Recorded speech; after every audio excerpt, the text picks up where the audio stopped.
ایران اسرائیل جنگ بندی کے پیچھے بھی وردی ہے محسن نقوی۔ وزیر مملکت داخلہ طلال چودھری کے ہمراہ محرم الحرام کے حوالے سے تمام مکاتب فکر کے علماء کرام سے گفتگو کرتے ہوئے وزیر داخلہ محسن نقوی کا کہنا تھا کہ تمام علماء کرام کی آمد پر شکر گزار ہوں۔ قیام امن میں علماء کرام نے ہمیشہ اہم کردار ادا کیا۔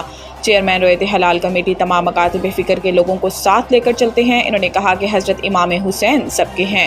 محرم الحرام میں مذہبی ہم آہنگی کا فروغ انتہائی ضروری ہے۔ ان کا کہنا تھا کہ ہم نہیں چاہتے کہ جنگ میں بھارت کے کسی سویلین کو نقصان ہو۔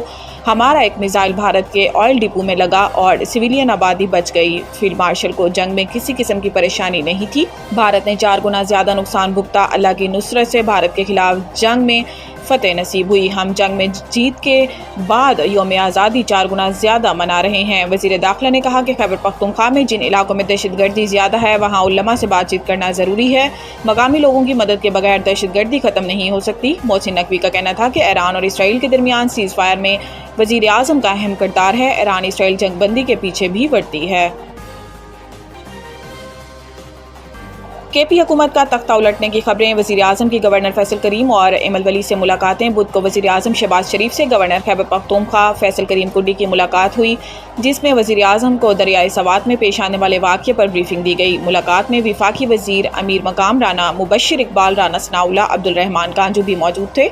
وزیر اعظم نے متعلقہ اداروں کو سوات جیسے واقعات کے تدارک کے لیے استعداد کار کی ہدایت کے اعلامیے کے مطابق وزیر اعظم اور گورنر کے پی کے کی ملاقات میں مجموعی ملکی صورتحال پر بھی تبادلہ خیال کیا گیا۔ ملاقات کے بعد گورنر فیصل کریم کنڈی نے کہا کہ اپوزیشن کے پاس ایک رکن بھی زیادہ ہوا تو خیبر پختونخوا حکومت تبدیل کرنا اس کا حق ہے، اس میں سازش کی کوئی بات نہیں۔ گورنر کے پی کے نے کہا کہ مخصوص نشستوں کی بحالی کے بعد نئی صورتحال پر بھی وزیر اعظم سے بات ہوئی۔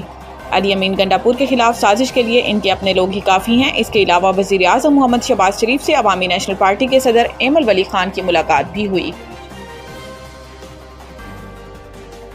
تنخواہ دار طبقہ ٹیکس دینے میں سب سے آگے، 545 ارب کا تاریخی ٹیکس ادا کیا۔ تفصیلات کے مطابق فیڈرل بورڈ آف ریونیو نے مالی سال 2024-25 کے دوران تنخواہ دار طبقے سے 545 ارب روپے کی تاریخی رقم انکم ٹیکس کی مد میں وصول کی۔ اس طرح وہ براہ راست ٹیکسوں کے لحاظ سے دیگر تمام شعبوں کے مقابلے میں سب سے زیادہ حصہ ڈالنے والے بن گئے ہیں۔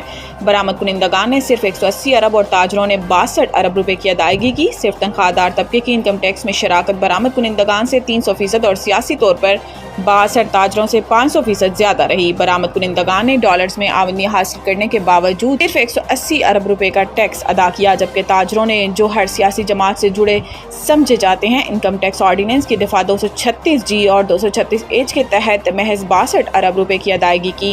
اعلیٰ حکام کے مطابق مجموعی طور پر تنخواہ دار طبقے نے گزشتہ مالی سال میں برآمد کنندگان اور تاجروں کی مشترکہ ادائیگی سے دوگنا زیادہ انکم ٹیکس ادا کیا۔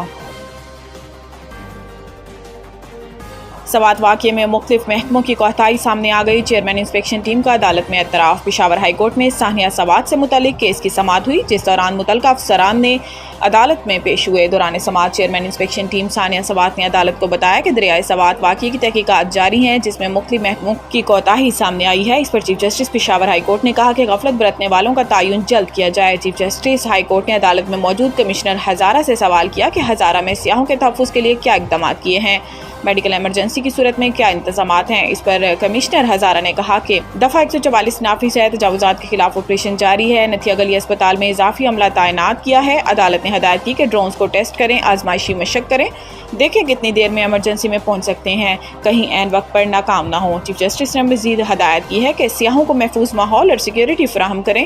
اس پر آر پی او ہزارہ نے کہا کہ پولیس اور ریسکیو آپس میں کوارڈینیشن میں ہیں۔ کراچی میں رواں ماہ بارش کے 2 سے 3 سپیل کی پیشن گوئی۔ کراچی میٹرولوجسٹ انجم نذیر نے رواں ماہ کی کراچی میں بارش کے 2 سے 3 سپیل کی پیشن گوئی کی ہے۔ انجم نذیر نے کہا کہ 9 سے 11 جولائی کے دوران کراچی میں ہلکی بارش ہو سکتی ہے۔ انہوں نے بتایا کہ جولائی کے وسط سے کراچی میں بارش کے 2 سے 3 سلسلے آ سکتے ہیں اور سندھ کے بھی کچھ علاقوں میں ہلکی بارش ہو سکتی ہے۔ میٹرولوجسٹ کے مطابق مونسون بارشیں اس وقت ملک کے بالائی علاقوں کو متاثر کر رہی ہیں۔ پنجاب کے بالائی اور شمال مشرقی علاقوں میں موسلادھار بارش کا امکان ہے، جبکہ چراٹ میں 24 گھنٹے کے دوران 92 ملی میٹر بارش ریکارڈ کی گئی۔ اس وقت ملک میں کہیں بھی کلاؤڈ برسٹ کی صورتحال نہیں ہے۔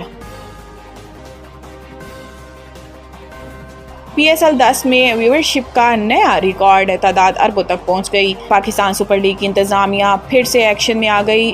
CEO سلمان نصیر کی زیر قیادت اسٹیک ہولڈرز سے لاہور میں ملاقات کی، جس میں فرنچائز اسپانسرز اور کمرشل پارٹنرز شریک ہوئے۔ بورڈ نے PSL کی 10 سالہ ترقی کا ڈیٹا پیش کیا۔ 9ویں اور 10ویں ایڈیشن کے اعداد و شمار کا موازنہ بھی کیا گیا۔ اجلاس میں پیش کردہ شماریات کے مطابق پاکستان سپر لیگ روز بروز مقبولیت کی نئی بلندیوں کو چھو رہی ہے۔ 9ویں ایڈیشن کو پاکستان میں 455 ملین ناظرین میسر آئے، جبکہ رواں برس منعقدہ 10ویں ایڈیشن میں یہ تعداد بڑھ کر 3.4 بلین یعنی کہ 3 ارب 40 کروڑ تک جا پہنچی۔ لائیو سٹریمنگ میں 647.25% اضافہ ریکارڈ کیا گیا۔ پاکستان میں لائیو سٹریمنگ پلیٹ فارمز کے ذریعے مجموعی طور پر 48.5 بلین منٹس تک میچز دیکھے گئے۔